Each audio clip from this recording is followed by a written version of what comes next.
Welcome to Emerging Franchise Brands, the podcast that introduces you to the visionary founders of America's fastest growing franchise opportunities. We'll also hear from industry pros as they share insights on what it really takes to achieve the elusive milestone of 100 plus locations. I am your host, Frank Fumey, founder of I9 Sports, and my 20-year journey from inception to acquisition has given me a unique perspective on how to succeed in franchising. Join me as we welcome today's guest. Hello, everyone, and welcome to the Emerging Franchise Brands podcast. On today's show, I have the CEO of Youth Athletes United, Adam Geisler. Adam, how are you today? Frank, doing great, and it's a pleasure to be here. It is great having you on the show, Adam. So we met back in Springboard in, September 2023 for the first time. We just happened to be at a roundtable together.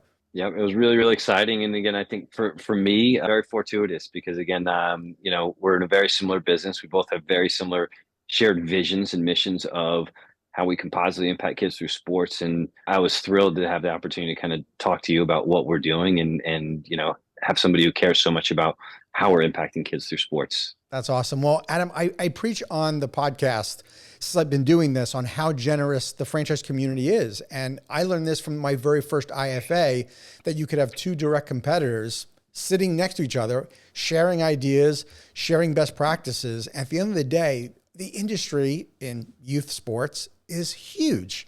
And the amount of impact we can make, we want to make as big of an impact as possible, but we don't even put a dent in the overall industry. So I think this is going to be a lot of fun in sharing what you're doing with Youth Athletes United, how you got here, and the brands that are part of the company. So if you would, why don't you share a little bit about the brands that are part of Youth Athletes United? Yeah. And listen, I also do really respect what you just said. It is this really interesting industry where, as long as we're all achieving the same goal, with kids and positive about kids, I'm very close with the owners of many of, would quote unquote be our competitors, but it's about being vision and mission aligned, right? Yeah. Yourself and I9, the Soccer Shots and a few others. So, we get along with everybody. And what we've really found is, we have three brands under our platform.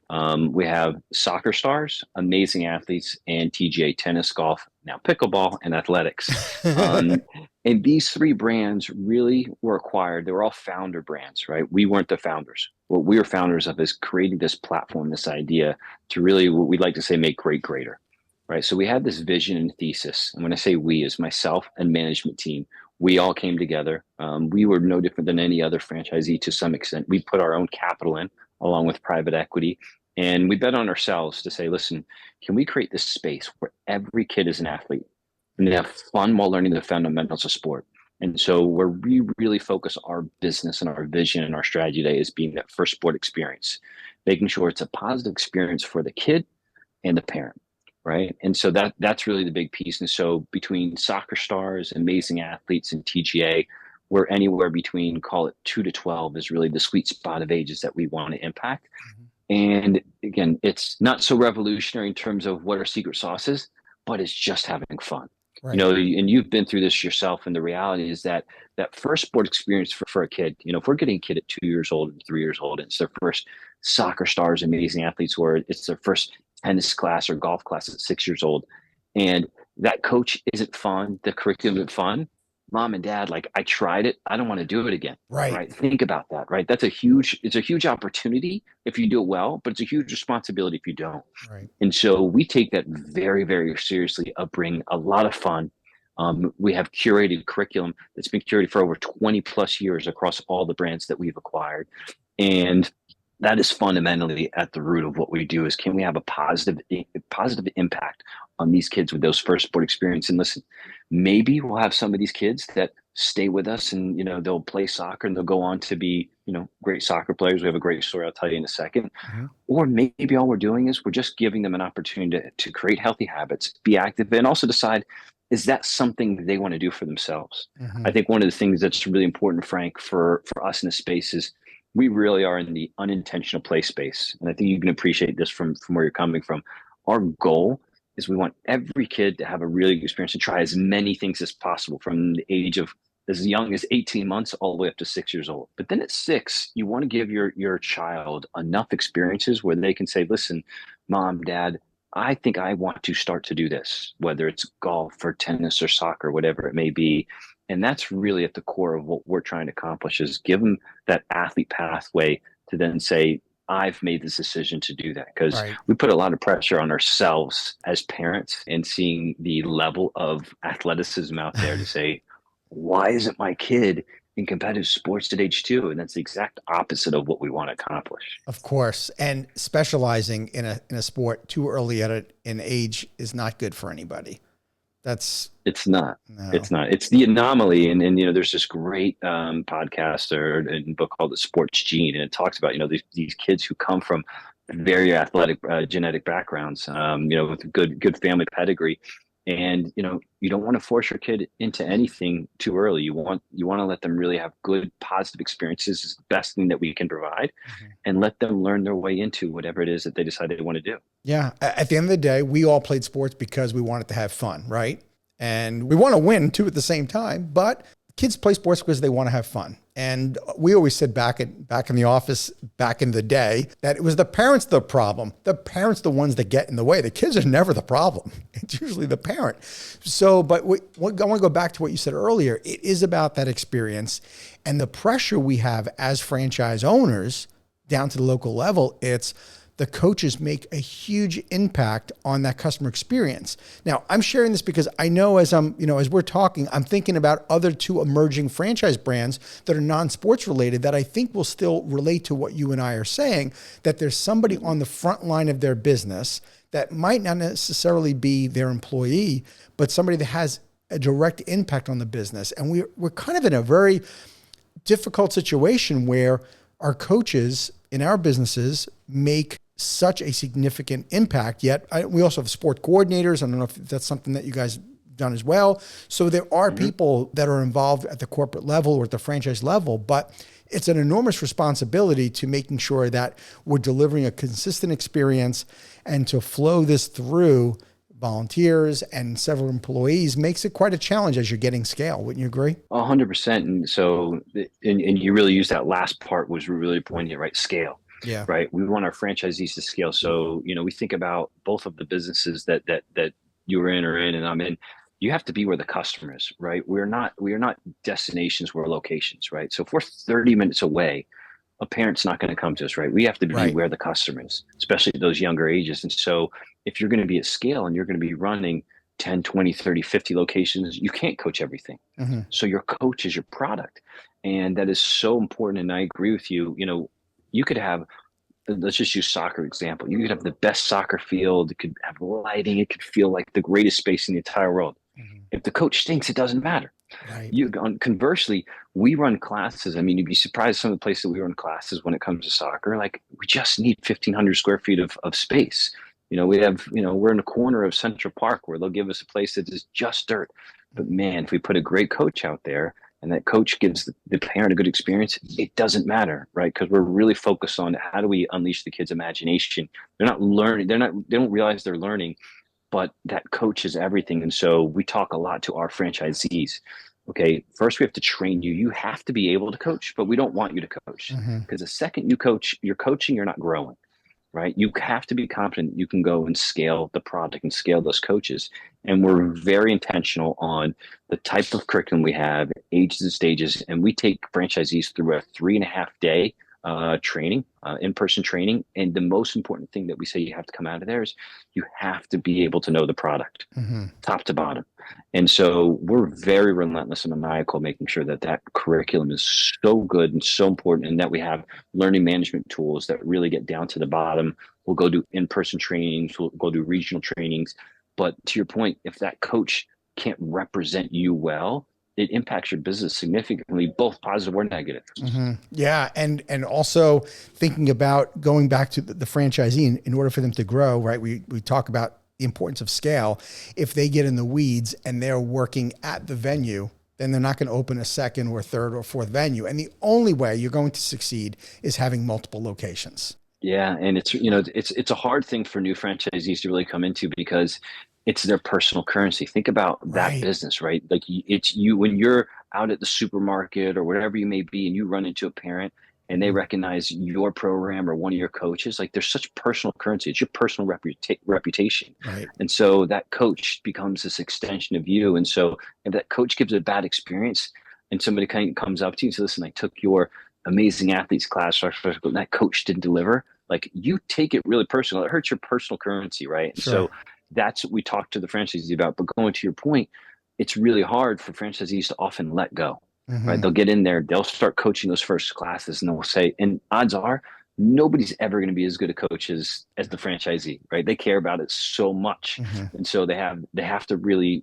that's why we try to get them at an early stage of, you have to be able to coach. You want to get out there. We need you to be able to do it so you know it. You need to be able to jump in if you need to for whatever reason. But you got to be able to know that you can train other people to be as good, if not better, than you, race to replace, and be able to push that product. And that's really important because, to your point, 3 locations, 5 locations, you'll max out as an owner operator, Right. and you won't hit that scale. Yeah, yeah. Adam, this is a perfect time to kind of segue in terms of scale. One of the things I love about franchising is that there's so many different ways to skin a cat and grow.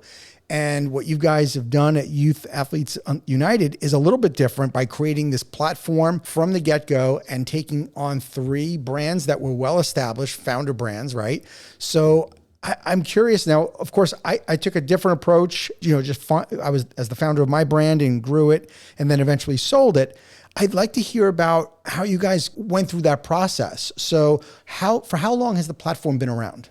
So we've been around for about 6.5 years. Okay. 6.5 years was the beginning of it, and for us, we probably got into it with similar intentions. If I think about my personal mission versus kind of what happened, I mean, I think for us, the people that came in as the founding executive team, all the original members of all the brands really kind of stayed on, independent of the owners. But as founding executive team, we found ourselves, all of us had children, all of us had been through various sport experiences, positive and negative, and we really wanted to be in a space where we could positively impact kids, but also do well and do good.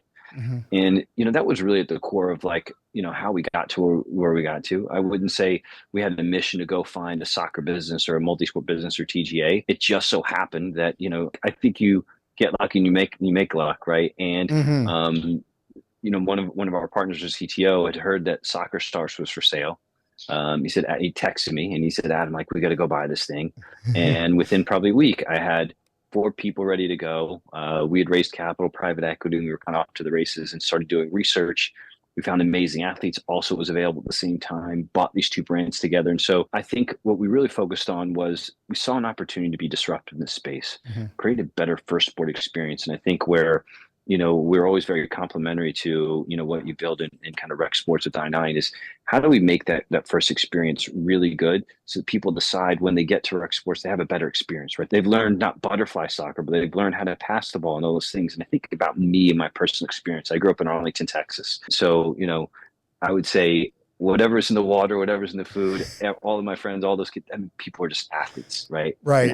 And sports define you. I mean, Friday Night Lights, it is real. And that is what I experienced at my high school. But what I didn't get as a child is I didn't get the opportunity to try a lot of different sports, learn a lot of different sports.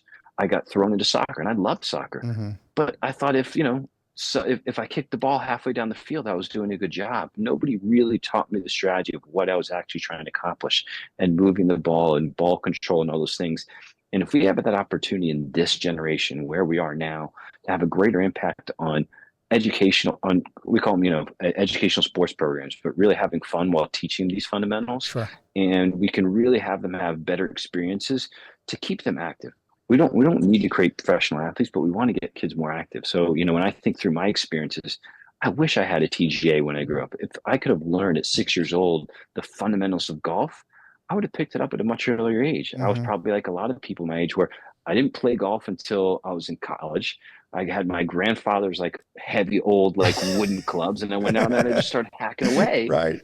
And what an experience I could have had in growing that game. Also, what I love about a lot of the things that we're in is they're very parent-child friendly, right? Mm-hmm. Between Soccer Parent and Me, our Amazing Athletes curriculum, TGA, tennis, golf, pickleball. I mean, all of those programs really cater well to parent-child interactivity.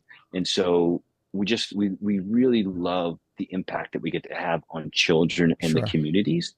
And those things are really, really important to us. And so again, I think we didn't our intention was impact as many kids positively through sport. That was the thing that we all came together on between our investors and ourselves. Right. And everything else we kind of learned our way through, as you probably hear through many franchisor stories, is we had to learn our way through a lot of things. I think some of our best successes are from our failures. Absolutely. All of my lessons I learned were only from my failures. We never learned from the success, right? Right.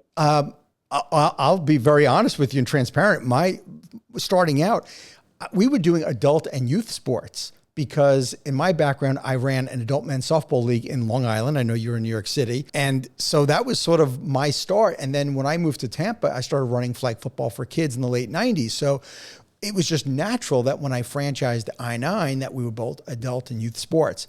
I found a couple things really quick. Number one, we had a really tough time replicating the adult sports success throughout the country that we had in New York for some reason. And so we ended up abandoning adult sports, and I-9 became a youth brand almost by default because the youth sports franchisees were doing well. But the other thing that we came to learn, Adam, is that when we first started doing like soccer and flag football, we were starting age 6. And so we weren't the first sports experience, sort of like what you're saying, because this is all about being the first child's experience, right? And so we weren't. And then we were dealing with we were only getting kids that had a bad experience in a prior organization, which there are plenty of, right, in the nonprofit leagues that we're dealing with. But you can see how the market shifted once Soccer Shots came along and Soccer Stars came along and Amazing Athletes, and all of a sudden the age started heading, to the younger age group. Now everyone was fighting to be first to that kid that's 2 years old, to be that first sports experience. And then we're holding on for dear life that we're hoping that we run the best experience, that we don't lose them, of course, right? Yes.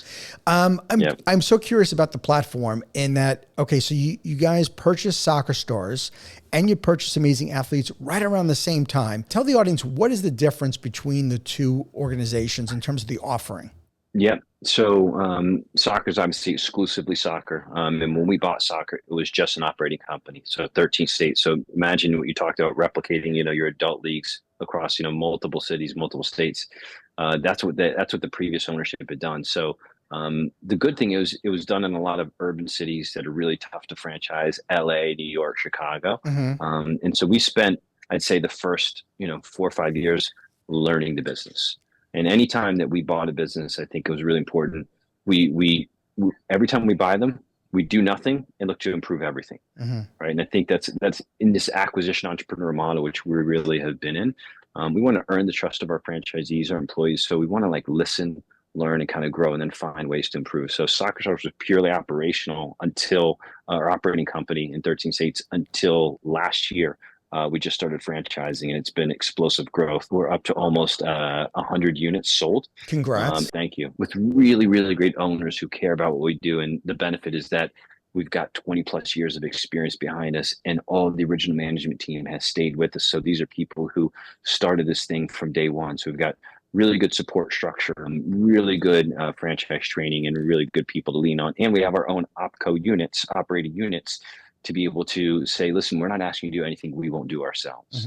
On Amazing Athletes, really a multi-sport business that focuses on locomotor skills, motor skills. We really want to get those kids just moving. And so when they come into a class, we're first getting the energy up, then we're teaching about the power foods, right? What's the fuel that needs to go into your body in order for you to get the energy? But then when you're getting energy, where does it go? It goes to your muscles. And then once you start to understand your body, well, let's use those muscles to learn our first sports skill today. So it might be throwing a football or kicking a soccer ball or hitting a golf ball. And so we take them through a lot of those sport specific movements, and then we go into team play or gameplay towards the end. And that's about anywhere between a 30 to 45-minute curriculum. It happens a lot at the preschool age is really where we focus a lot of our business. And then we like to move it up into the elementary school business, where we can give more of those multi-sport enrichment activities on the after school level. And that's really the core of what that Amazing Athletes business is. Oh, no different than when you go through I-9 and you have so many different sport programs. It's how do we get kids to touch, taste, and feel and learn from those different sport programs so they can be physically active and then decide, are any of these sports right for me? Mm-hmm. We're really the beginning of that athlete pathway. And then 2 years later, 3 years after, excuse me, we bought TGA, tennis, golf, and athletics, pickleball and athletics. And again, another franchise business. We really loved it because what it did for us is it picked up that first sport experience. Everything we do is class-based, which is really important, Frank. We don't do leagues. We don't do any of this. Everything is class-based instructional play. And TGA was able to really pick up at that elementary school at that age of 6. And that's what we really like because Soccer and Amazing Athletes, we dominated that 2 to 6. Then it gets less and less as we go up. TGA picks up right where we leave off. So it became a great feeder program and a really unique proposition for us on ways to impact kids at that single sport level. Still educational, still mobile business in the schools. And what I love about TGA, when I think about it from the original founders, he would go into elementary school and say, okay, well, I want to teach golf. And be like, well, we don't have a golf course. Right, like, what are you talking about? He's like, right. I don't need a golf course. Give me your gymnasium. And we're bringing putting greens and chipping greens. And we're teaching gas, hot dog in a bun, all those basics that you just, even the etiquette and the rules of golf, which aren't that complex, but we just don't teach them. Right. And so we get the goal is to get them from on campus to on course or on court. It's a real genius model. It fits in very well with what we do. And so, all those things became really good opportunities that we're able to put together. And I think ultimately what we want to do, very similar to what you've been in your life, is we want to give the parent that optionality of, number one, we want them to go through Youth Athletes United. If they're starting with soccer and looking at soccer class, great. Is there an Amazing Athletes class or Karate Zoo or Little Rookie, some of the other program types that we have in Amazing Athletes? Is there a tennis class, a golf, a pickleball class, all from the same trusted provider, one seamless transaction, one platform, one customer that we can give all those things, because we know they have to go different places for that. Let's give them all that educational sport programming experience through one platform. That's the vision. As you know, visions and reality, they take time. Yes. So, we're still merging all to one platform. We've invested very heavily in technology for ourselves and for our franchisees. Great. So a lot of those things will start to come to fruition over the next 6 months. But the biggest piece is with scale, which I9 had, and we're able to do with all, 270 plus franchise units across the system. Everybody's investing in the same technology. Everybody's investing in the same marketing. So we're actually able to scale resources. Whereas if they were a single platform brand, they may not get those opportunities to get all those services to allow the franchisee to scale. What about when you had Amazing Athletes? They were already a franchise, right? And TGA was already a franchise. So I want to hear about what it's like as the CEO trying to navigate having 3 brands where there's so much crossover. I assume, have you had any franchisee crossover yet where they own multiple brands? It's so interesting. And if you look at, we certainly weren't the first to create this youth sports platform. We were kind of early to market, but now there's been a few others. And so I think what's really interesting is we had this thought process that, call it 30% of the system would be multi-unit, multi-brand operators. Mumbos is one of the new terms that I've learned in franchising. Yeah. And what we found is, that percent really doesn't matter. What really matters is, do you have the right franchisees that can be multi-unit, multi-brand operators? And so early on, we thought, 30% was our goal. Now I think we'll probably trend to a bit more of 5%. And the reason being is we're creating so much opportunity for our franchisees within their own verticals. We first want them to be multi-unit within their own system, right? So we want to constantly achieve and strive to achieve that 60% multi-unit operators. And we're probably almost halfway there. Great. Throughout Awesome. the whole system, starting to get there. And then there's going to be some franchisees that have the mind share and bandwidth and appetite to, because you got to love all your children equally, to not say, listen, I'm going to start with Amazing Athletes. I'm going to get soccer, and like Amazing Athletes are my baby. So if I get soccer, well, I'm just going to kind of throw it in when I can. No, these are 2 things that I love equally, and they both have to get attention because they have that type of opportunity. And so, we're really cautious in pushing franchisees too fast to be multi-brand operators. We have a few that are doing it really, really well. And so, what it does more than anything is it gives a franchisee that comes in the opportunity to either grow wide and go multi-unit, or just be narrow and deep with multi-brand, or do both. And so for us, I think as we grow in the system, it'll just give more opportunities for more owners who have that growth mindset and scale mindset to decide how they want to grow. And Mhm. that's really the biggest thing we wanted to provide. Who is your ideal franchise owner, and how do you navigate which brand that they kind of go towards? Yeah, no, a really good question. For us, the North Star is a franchise candidate who cares about positively impacting their community through sports. Hmm. Whether that's soccer, whether it's multi-sport, whether it's golf, that is the number one thing. If they're coming in just to make money, usually it isn't right for them, right? It's got to be both, but it's got to start with they care about the same vision and mission that we have. So that type of owner comes in a lot of shapes and forms, which we love. We have a tremendous diversity, whether it's ethnicity, whether it's husband, wives, whether it's male, female, whatever it may be. We've got really, really good diversity because we're all aligned on the same vision and mission. And so usually people will come into one of those brands with intentionality. As they start to learn about the other brands, there'll be times where, listen, they started in soccer and they said, oh, we have these other brands. This is really interesting. And we'll move them over to one of the other brands. Hmm. TGA tends to be a very specific buyer, somebody who's very passionate about golf or tennis or pickleball. And so that sale tends to be very deliberate, and that tends to stay where it is. And sometimes, listen, people go through territory checks, and one territory might be sold out, and they'll see they can still get still have the same vision and mission, but there's an opportunity to get another brand in that territory, and we're able to move them through the funnel that way as well. But most of the time, people come with intentionality of I'm interested in soccer or multi-sport or tennis, golf, pickleball, and athletics, and that tends to be where I say. But I'd say maybe 10 to 15% of the time we've moved them around to a different brand. Oh, okay. Wow. I would imagine as you getting, inquiries, there's some people that they want to, bite off more than they could potentially chew, and they want all of it. Yeah, it's a really good point. I mean, the one thing that we've really focused on, and I think I9's always done a really good job in terms of how you manage your territories and the size and scale. But as you go through different brands that you talk to on your podcast, if we're in home services, our population is 400,000. A franchisee gets 400,000. In home services, that might be a 3 or 4 pack, right? So Right. in our business, a one pack has a lot of territory. So when somebody comes in and they want to go after two, that's 800,000 population. Well, first they have to build the market in their first 400,000 population, then go to the second one. So it tends to naturally deselect people from trying to go too big of, call it a 3 pack or 4 pack. And certainly that's their desire. And we say, listen, we want less owners and more multi-unit owners. We Hmm. want you to be successful, but don't go too big too fast because it's harder to unwind. And the biggest thing that we can't have you do, this is not a real estate play. If you're sitting on a territory and you're not putting kids in classes, you're not impacting kids. Right. We care about that first and foremost. So, and we'll have those tough conversations with franchisees at times. This is Yeah. not a real estate play, and we will get on the phone with them, and we're looking at their numbers, and we're talking to them every day. Listen, I as a CEO, my partner's president, our presidents, we're on with at least 3 franchisees a day. We Nice. spend all of our time with franchisees because number one, we care about their personal lives and their professional lives, and we want to achieve this goal of impacting 1 million kids through our platform. We're not there yet, but every day, like what a great goal to strive for. And so when we're on with franchisees, new or old, Hmm. how are you doing your business? How can I help you? And how many kids are in classes? Well, can we do more? What are your pain points? What are your challenges? They might say, well, recruiting. We hear that all the time. Recruiting. Great.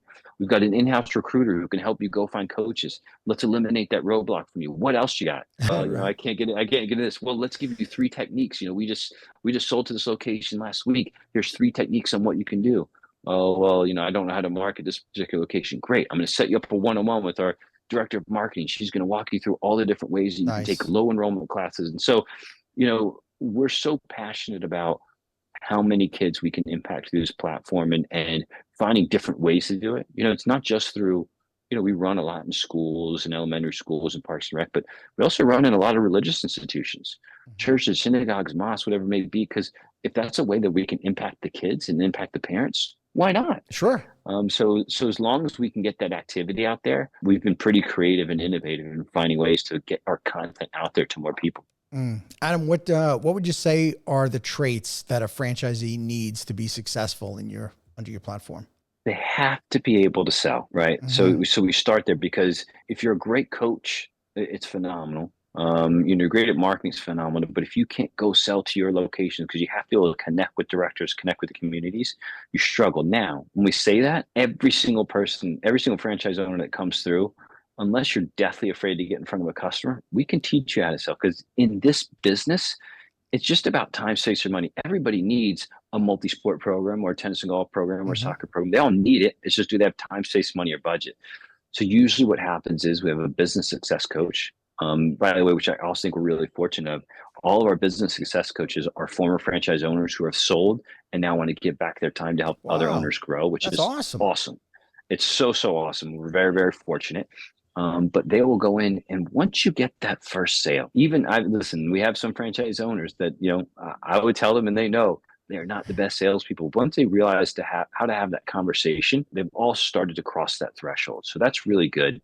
And you also have to have a relentless attitude. If you see the world as walls versus obstacles, you're going to struggle, right? If every single time you get a no, you stop, and you can't figure your way around a no, and you don't have the tools or the ability to keep going around and finding ways, or Mhm. if somebody says no today, well, great, I'm going to follow up with you in 3 months to check and see how you're doing. It's that relentless attitude to want to impact and get every location you can.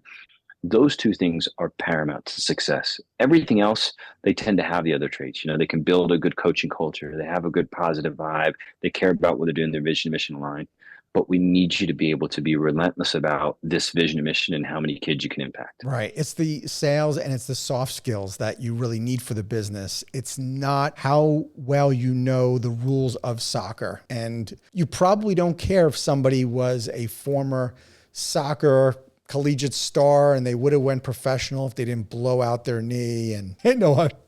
I'm preaching to the choir. Yeah. This is some of the things I went through early on where I'd get somebody who was like a former Major League Baseball player and they were like, I want to own one of these and I love it and I can't wait to do it. And then, they come out of training and they're struggling and they struggle in getting into the elementary school and asking for a venue or going to the park, the park and rec and trying to get a facility. And then all of a sudden you can kind of see they're reeling, right? Because they don't really have the skill set. And then on the flip side, I get somebody that came in that knew virtually nothing about sports, but they had the business acumen. And they'd even say, look, I love kids. I don't really care anything about sports. I don't know much about sports, but I understand the kid's business.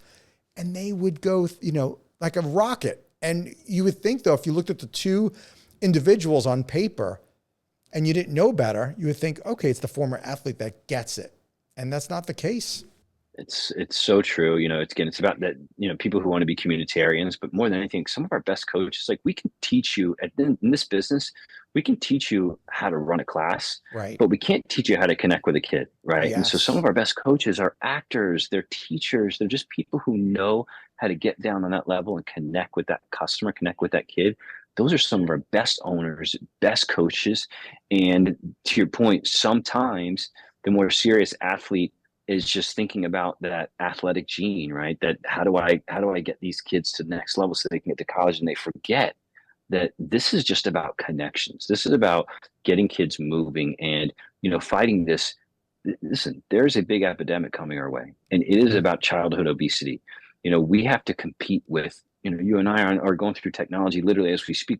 That is our competition every day with your kid, right? Yes. What social media, what connectivity they have, and what we bring in real life, our IRL, like it's got to be as good. It's got to give them that same rush that they get from Hmm. being on those devices in real life. That's not easy to replicate. It's not easy to do. And so that has to be our vision and mission, and really focused on people who want that. And again, sometimes that elite person won't always see that, right? All we really care Sure. about is, are they moving? Did they get sweaty for 45 minutes? Did they have fun? Right. And the ones who are good, they can get there. We had this great story about this kid. He started with us at 2 years old with Coach Michael on the Upper East Side, at the All Souls Church. Coach Michael has been with us coaching for 20 years. The guy is Nice. he is the most amazing coach. Started with Coach Michael, and he started with our Soccer Stars program. Then he went up to our Soccer Stars United, which is our travel and pre-travel program. Then he went to NYCFC, and he was on their club team. And then now he's the starting center back at Duke. And you think about, like, it can't happen, right? Wow. Parents are like, oh, it's, can't teach soccer too. No, we're teaching basic skills, and we're teaching how to fun. And if he hadn't had Coach Michael, was such a great coach and experience for him, he might not stay with it. But every weekend, I was like, Mom and Dad, I want to go back to Coach Michael. I want to keep learning. I want to keep learning. And those things are what gave him that opportunity to really get to that level of excellence. Yeah, I love those anecdotal stories of the athletes of these kids then and how it transformed their lives and maybe not even becoming the most athletic, but maybe gaining confidence and learning the skills of just teamwork and things like that. And not necessarily that they had to be, become a college star. But the stories are endless. I've had so many of them that it makes you feel so good, and you realize that you're making an incredible difference in an industry that really has been fragmented for 100 years. Pop Warner football started in 1929. Little League baseball started in 1939. I'm not sure some of the other soccer leagues, but I mean, we're talking about an industry that overall has been okay with mediocre to poor organization. What do you Yeah, and think? listen, I agree with you. And listen, I always say I'm very me personally, I'm very passionate about business. Like it drives my family crazy. I'm always working, but if I'm going to work on something and I'm going to put that kind of like dedication time, I want it to have an impact. And so in my personal career and the people that my partners and people that are around us, like we want to be disruptors in the industry, and we don't accept mediocrity. To your point, Mm-hmm. Little Rookies is one of the programs that we have, and it's under Amazing Athletes. And one of the big things that we'd heard the complaints were exactly what you're talking about. Pop Warner, like it starts with a kid getting into a parent volunteer program. Not saying yours, but I'm saying in a community program where Mm-hmm. the parent has to teach the curriculum. They don't know anything. Somebody's standing at the tee, in front of the tee, maybe hitting it. Hopefully they hit it. They don't Right. know even which base to run to. And so with Little Rookies, we said, listen, everything's going to be about station based, right? We're going to teach them what it's like to catch their first ball. We're going to teach them actually like the bases are colored. So we teach them which bases to run to, all those fundamentals. So by the time they actually get there, Mm-hmm. they've learned just enough to have confidence, because usually what happens is if they've had a parent who's taught them well enough, they will excel. Or they deselect themselves because they're just so bored out of their minds and nothing changed. So let's be innovators in our space. And you have that, we have that, and that's what we want to do. And I agree with you. It should, by the way, it shouldn't just be in the content, it should be the parent experience, right? The parent should be able to they should be able to select those classes at times and places that are convenient. They should be able to get all that communication. That parent experience has to be as seamless as what they get from Amazon, Right. right? It has to be Right. that level of class. And then the kid has to be able to get that type of instruction and fun that is it's just different. And we have to constantly find ways to challenge ourselves to evolve to make it better, more exciting for those kids. Right. Because the customer experience competition, like you kind of alluded to, it is not the other leagues that are out there. The customer experience is anything that a mom or dad deals with. So, like an Amazon, right? Or Apple. That's our competition when it comes to customer experience. That's the expectation Yeah. of world Uh-huh. class customer service experience. And I Yeah. think, to your credit and what the guys did at Soccer Shots and the folks at I9 have done is just have raised the game on what a No customer doubt. experience looks like. And I'm super impressed. I think you guys are really, really doing some great things over there. Where do you go from here as the platform now? Are you looking to add additional brands? Are you looking to expand sports? Is there going to be a football stars or basketball stars one day or lacrosse stars? What are the thoughts? Yeah, and listen, like a lot of things that we talked about, we learned our way through a lot of things. And so I think early on, we were very acquisitive. We bought smaller soccer companies and rolled them into soccer. And I think what we learned from a maturity standpoint, 6.5 years later, we've got three really great brands: Soccer Stars, Amazing Athletes, and TJ. Where they were all on three different platforms. We owe it to our franchisees and franchise system to give them everything they can to maximize their organic growth, give them new programs, do everything. And when we get to that level of excellence, and I think we're probably 6 months to a year away. We owe that dedication to our franchisees. We're probably moving a little too fast for ourselves and even them. And even as the executive team, I think we move faster than our team can handle. So Mm-hmm. good learning experience for us. So we're on let's make our best brands great. Let's make them better. Let's increase their organic growth, give them more program types, just make them, we always like to say, give them more green time and less screen time, make this thing so much operationally easier for them and smoother. And we've done a lot in a short period of time that we've been here. We have a little bit more to go. Then I think the next step for us is we want to be at 500 units. We'd love to, I think we can get there with just the brands that we have. There are some new verticals that are really interesting to us. Anything that we want to buy, either it'll be something that can stand alone and be at real scale, or if there's something that makes a lot of sense to fit under one of our brands, then we'll Sure. put it under one of our brands.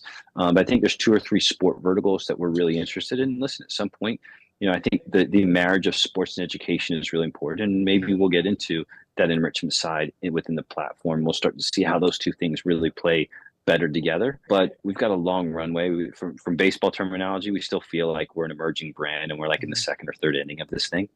And for us right now, our dedication is give everything back to the franchise system. Make sure these franchisees can be really successful before we go do anything else. So that's kind of our own personal, focus on ourselves to not go too much bigger, too much faster without making sure they get what they need. And then we've got some really good things in the pipeline that we think we can take all that success, all that learning, and accelerate into some verticals that, to your point, have not. They could benefit from what we bring, both technology, service, and innovation. Smart. Adam, where did you get your franchise experience from? And, on your journey? On the job. I mean, like all of us, right? Like all of us. I mean, we knew very little about, we did know a lot about licensing, partners that we had really strong licensing backgrounds. And I think there's a lot of similarities between licensing and franchising. Sure. And so the good and bad of it is, when you don't have the experience, you're certainly naive to certain things, and so you ask a lot of questions and you learn a lot of things. Mm-hmm. And so there's some good to that. I think the bad is, it can be painful learning your way through franchising at times, and sometimes even unfair to the franchisees of, they have to live with your mistakes, your failures. You can call up any franchisee in our system. They will tell you that we are probably one of the most accountable groups. Mm-hmm. If we say something, hold us accountable. Awesome. If we don't, hold us accountable. So that's really important. We have, everybody's got our cell phone, everybody's got our Slack, everybody's our email. They can call any of us, whether it's the CEO, the president, down to whomever, and they're not stepping on toes. They're getting support and they're getting answers. Mm-hmm. And so I think we try to make sure that we always live up to that and have that level of kind of community feel. And so I think it gives us a lot of goodwill and personal currency as we make mistakes along the way, that, we're fine making a mistake, but we're going to fix it, right? And I think what's also really different from, when we bought these businesses, and, some founding businesses go through founder mentality, where, I'm not saying you, but I'm just saying there's some of them where they'll go through it and they'll get to a certain point where they have to make a decision. Am I going to invest back into the business? Mm-hmm. Am I just going to keep everything and not invest back in business? Or am I going to find somebody else that can help scale this thing and give my franchisees what they need? And so I think, we don't have that. We're not founders of anything. So it's easier for us to say, oh, this part of the curriculum isn't working for you and you want to change it. Great. I didn't find it. We weren't the ones who invented it 15, 20 years ago. So I think that's helped us be better partners with the franchisees as they're all at that, 15, 20 year mark. And they all have to say, how do I get to that? What's going to get me to the next 20 years and right. the next level of scale? So I think that's been really beneficial for us. But to answer your initial question, we've learned all our franchising experience on the job. And what is awesome about this industry is there's amazing people. You are not an anomaly. People in this industry are so great about sharing with others, mm-hmm. and the good people. And there are many of them, and just everybody pays it forward in this industry. I mean, I was with a really good friend the other day at one of the franchise conferences. And it was probably the 20th question I've asked him for the day. He's like, Adam, like, all you was asking me these questions. He said, listen, I promise you, Jeff, I promise that I will pay it forward one of these days. But like, I go into all these situations assuming that we know 50% of what we need to know. And let's just try and find out the other 50% from people who've already done it, and not reinvent the wheel. Let's just take the best practices and apply them to our business. Yeah. Well, that's the thing about franchising. Somebody has already done what you're trying to do. In any one of the industries, like, we don't really have to reinvent it. I'd say that when it came to franchise leadership, one of the biggest challenges is, I've shared this before, is doing what's right, not necessarily what's popular. And the bigger the brand, the bigger your brand gets, the bigger the challenge becomes, where it's like, okay, we got to do the right thing, not because, there's a faction of franchisees that feel like, but I really want to do this, but if it's not right for the brand, we can't do that. And, that's a challenge at times, but it comes with the territory of being CEO, but listening to your franchise owners, having a franchise advisory council, having a great team around you. And collectively, I think at the end of the day, kind of said this, if the franchisees know that you care, that you're doing, that you put your heart into it, that you're doing what you feel is right, and you own up to your mistakes. We've all made them. The key thing is can you make those mistakes very quickly And can you not make those same mistakes twice? You're right. I mean, listen, we've got our personal money in this thing. We've got private equity money in this thing. We definitely want to grow. And so we've Yeah, had to learn fast. And I think that's been a good advantage for us. We do learn pretty quickly. And I'd say one other thing that we do love is we love our report cards. You know, what Michelle and everybody does over at FBR. Like, we love getting that report card and getting those FBR rankings. And by the way, we also like seeing the things that they tell us we need to do a better job on. You know, sure. that is so important for us to get that validation, but also know what our blind spots are and let's deal with them now versus, I can't tell you the number of franchisors that I meet with that aren't spending the time with their franchisees, or they're at war with their franchisees, or they'll use expletives about their franchisees or how much I just dislike them. Right. I mean, we love our franchisees. We love helping them grow. And the people in specifically this youth sports business experience that you and I have both had, Mhm. they're just some really great people. And so they're awesome to be around. And like, we love spending time with them. Right. Well, you're part of a team, and no pun Yeah. intended, but it is a team approach. There's going to be challenges at times, and any great team, any great championship caliber team, there's going to be differences of opinion. But I think we're all rowing in the same direction. I've said this before, where it's sometimes a push pull relationship, but as long as we're rowing in the same direction, that's the most important thing. You know. Couldn't agree more. Yeah. Hey, what's been your biggest surprise in franchising in the past 6-7 years now? The biggest surprise I would say is, it's a really good question. I wasn't prepared for them, but what I would say is it's probably the type of people that we get into it. It's been really interesting to see, that people didn't realize, or what they found out about themselves. And what I found out about myself personally is I'm not great at starting something from zero. I didn't really understand what acquisition entrepreneurship was until we were able to get into this whole space of being able to buy these brands. So franchisees, like, I can share a really similar story with them. They're people who they're ready to be their own boss. They don't want to start something from zero. They want to have just enough that they can own it. They know they're building tangible value, something that resell. But they also know that they have the backing of people, that they're not in it alone, Hmm. and that they can really help them be their own boss. And I just think it's been such a fun and interesting journey that's really surprised me. The type of people, the people's why of why they want to do it, I think has been really interesting. So I think that franchisee validation has been so surprising in such a good way of people, so many people. And we have 172 owners that want to do what we do, want to do it for a living. And I just think that's such an amazing thing that I've really been shocked about how successful it's been. And we're just scratching the surface. So that's been the best pleasant surprise of the whole thing. You are, man. This is very impressive, man, what you guys have done so far. What advice do you give to people who are looking to join one of the three brands when they're kind of evaluating and doing their research? I know you don't want to accept, obviously, everybody. So what's something that you tell them? Yeah, I mean, I think the big thing is this is a full-time job, no matter what Hmm. it is. And by the way, whether it's for you or somebody else, so if you're going to hire a general manager, we definitely have that piece. But we always say this is not passive income; it's active income, right?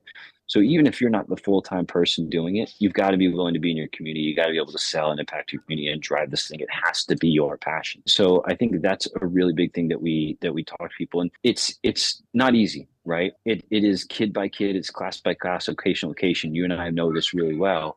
But once you build, it becomes the stackable annuity, right? And Yeah. so, like if you're making a decision between a mobile business or a brick and mortar business, listen, the cash outlay, it's very low risk. Hmm. If you're wrong, you can resell your territory and probably get your money back. If you're right, you can open up in as little as 45 days, right? Right. You're paying your franchise fee, you're buying, equipment, and you're off to the races, so people can go really quickly. So I think people get very attracted to, $1 million AUVs and having a physical location. This thing's fun because we get to impact communities and we get to do a lot. It's, there's not a huge investment up front. And I always say, what's the downside? Let's just say you did this and it didn't work out for you. Okay, well, you positively impacted kids through sports. You got out there and you were your own boss, and you're able to, these things transfer really well. You and I have been through it. You look at our FTDs, Hmm. somebody's going to want it if they don't. And Right. so I think as long as they feel good about making that leap, which is the hardest thing to do, Hmm. we have a great conversation with somebody who's in their, late 50s, has never done anything like this. And so that's a big decision for them to make. And I sat with them and said, listen, what's your downside? To think about it. Like if you're wrong, you got out there and you tried something, you tried to be your own boss, and you tried to really impact the community through in this scenario with soccer. And so, you know, those are just fun conversations to have with people. And I just think people have to make that decision if they're ready to be their own boss, which is not an easy thing to get to, but if they are and they want to go through youth enrichment, we are one of the top places for them to be, as well as a few other top tier brands. And we've got the support, we've got everything behind you, and you should feel excited that you've got good management team and good people that are in it with you. And that's the advice I would give to people. Nice. I think that's great advice. If someone was interested in learning more about the franchise opportunity, Adam, where would they go? Yeah. So I'd say two things. If you can go to youthathletesunited.com, go to our URL. We have all the brands, all the information on the brands, and you can dive deeper into the individual brands. And please follow me on LinkedIn, Adam Geisler, Geisler. Try to really make sure that we're pushing our brand, the things that we're doing and everything. And so I think between LinkedIn, which is one of my favorite places to be, I wouldn't be here without LinkedIn, and our website, we can, if you get in touch with us, we will get right back in touch with you. Sweet. Well, Adam, as you know, I finish every podcast with the tip jar, and you've been so generous sharing your advice and tips, but is there something else you would give to somebody that maybe is interested in franchising their concept? What's a piece of advice you'd give to a founder that was starting out and they're thinking of getting into this whole industry? It's such a great question. Number one, ask as many questions as you can. Go to these conferences. I think some of these conferences are really great, and try to find your mentors. I hear, I listen to many different podcasts and you hear it all the time. Somebody who founded their own concept, they found some mentor that they wouldn't even expect. It was, the CEO of Subway or Dunkin' Donuts, whatever it be. Find those other franchisors who've already built it. Because to your point, somebody's probably done what you've done before, and they can give you that advice. And most people will give it to you for free. Mm-hmm. And really focus on those unit economics. I mean, we've really, really learned that is like, make sure you've got a good item 19 that you can stand behind. And if you can't be transparent, don't go yet. Like, make sure you've got your unit economics. You've got 2 or 3 different territories where you can really make that case study. We got little kids coming to class. That's all good. Minutes. We love it. That's the business we're in. But do those basics to make sure that you can look at somebody and tell them that, listen, look at my item 19. I've already proven it. I've got places. So if you're worried about, can it work in this environment, make sure that you have something you can really stand behind. We were able to do that with Soccer Stars as we launched into franchising. We had our 13 states. Our corporate territories are averaging almost $1.3 million across all the territories. Wow. So we had something really substantial that we could sit in front of people and say, listen, this is what it can be, right? This is how big it can be. And we really managed their expectations through. But I think that's what I would say. And I would say my last piece is we've had an amazing experience because we had such a great concept with being with FSOs. Some people have good experience. Some people have different experiences. We've had an amazing experience with Franchise Fastlane. They've been amazing partners. And I think it speaks to us and to them is we learned our way through the process. We found our right candidates. We were both selected together. But I think a really good franchise sales organization for a really good concept, we would not be here at the level that we've had with Soccer Stars, which also is leading over an amazing athletes at TGA now, without them. No question. Wow. Great advice. That is fantastic. Adam, thank you so much for being on the show. I appreciate it. I'm so glad our paths crossed at that Springboard meeting. I don't know if it's a coincidence or is there even such thing as a coincidence. You and I sitting together at the round table and we're like, hey, wait a minute. I know you. Right. That was great. I loved it. No, listen, I'm really thankful. And I'm looking forward to kind of, our relationship and the things that I can pick your brain on over the next couple of years as we continue to grow as well. Absolutely. I'm happy to chat. All right, Adam, thanks again for being on the show. Wish you guys all the continued success. Thanks, Frank. Thank you for tuning into the Emerging Franchise Brands podcast. For additional insights, guest applications, and to stay connected, visit us at efbpodcast.com. The Emerging Franchise Brands podcast is for entertainment purposes only, and the views expressed do not necessarily represent those of Emerging Franchise Brands, its host Frank Fiume, or Emerging Franchise Group, LLC. Any discussed franchise or investment opportunity requires thorough investigation, obtaining proper disclosure documents, and expert consultation before making any investment decisions. The podcast and its host do not offer professional advice or endorsements, and they hold no responsibility for actions, representations, accuracy, or consequential damages related to the podcast content.